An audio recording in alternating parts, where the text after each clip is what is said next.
Hi, everybody. I want to share some concepts about estate planning and elder law with you.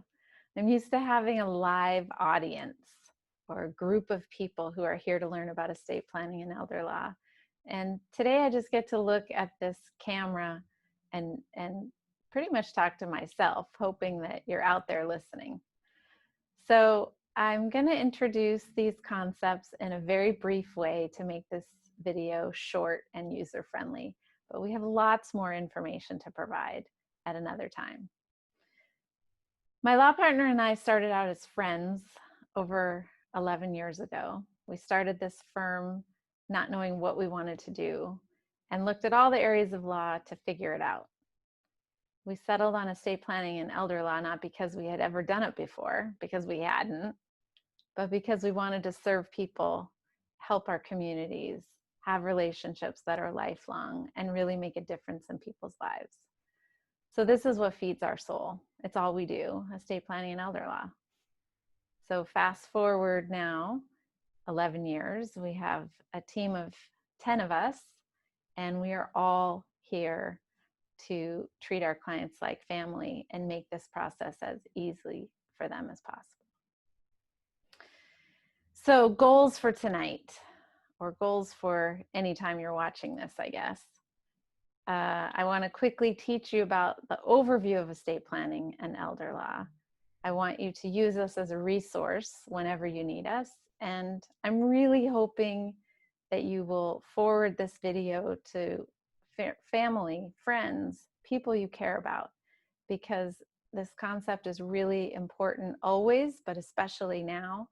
And if we can help prevent people from ending up in court whenever the courts open, then this is the opportunity to do it. So estate planning 101.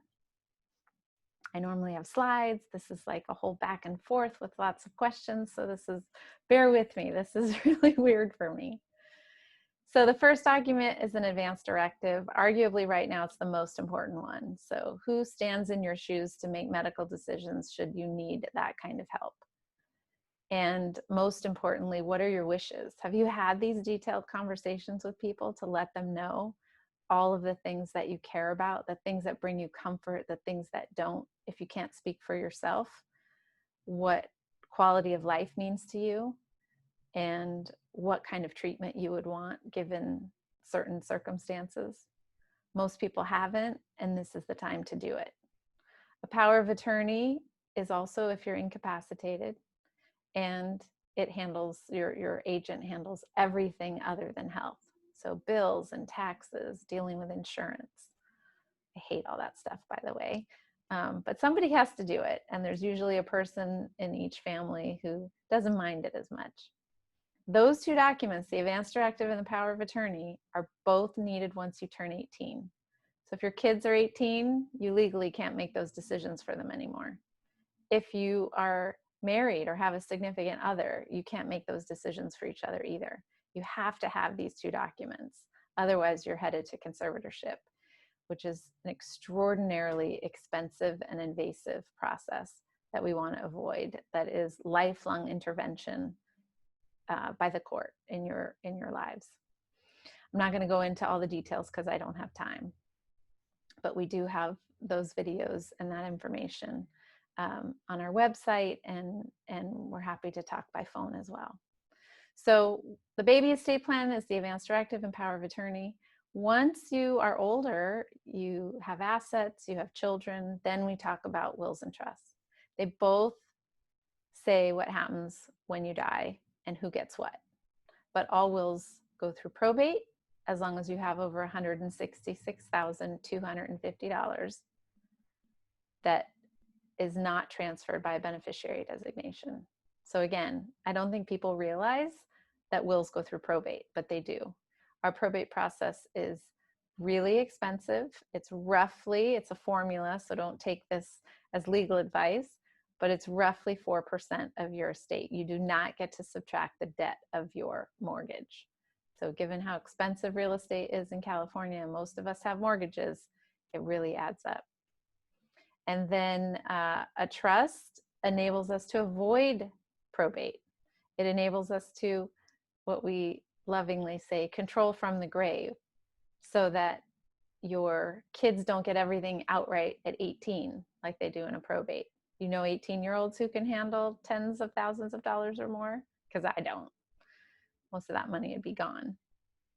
And we can have conditions, and we can have some education and supervision about money and about assets and responsibilities. So we can do all of that in a trust. We can't do that in a will because the kids just get it outright at the end of the probate, assuming they're over 18.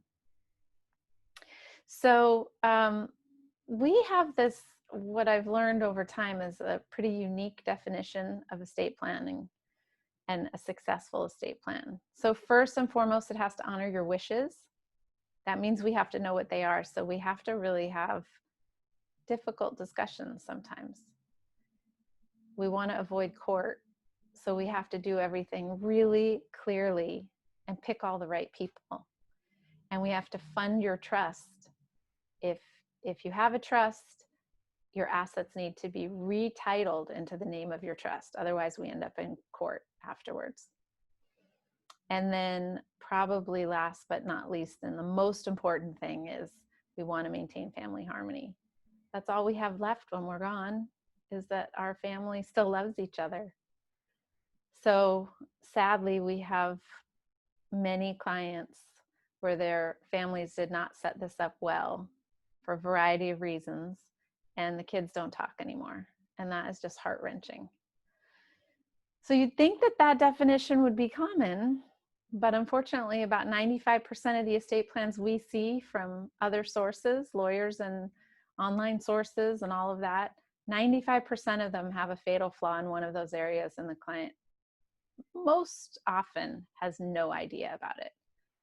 So I guess our standard is really high, but if you like that standard, then continue listening, I guess. So elder law. Elder law is helping families navigate the aging process. I was the only grandchild in my family, and I took care of, I've taken care of 7 family members, not including my parents yet. So I know how important our elders are. I also know how much work it is to take care of them. Many of us are still working, or we have kids that we're taking care of, and so it's a hard process. There isn't a lot of support out there.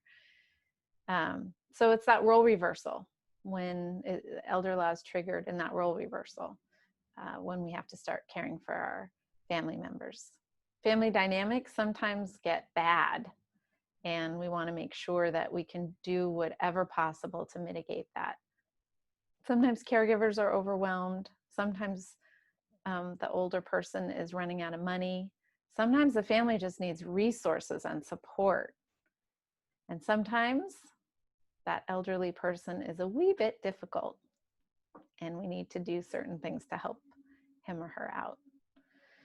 So that's my super, super brief version of estate planning and elder law and the importance and who we are.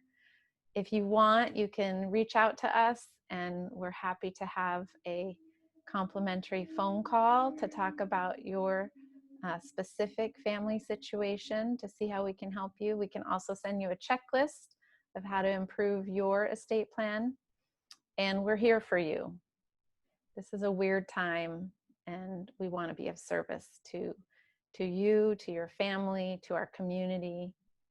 So that's it for now. Take care.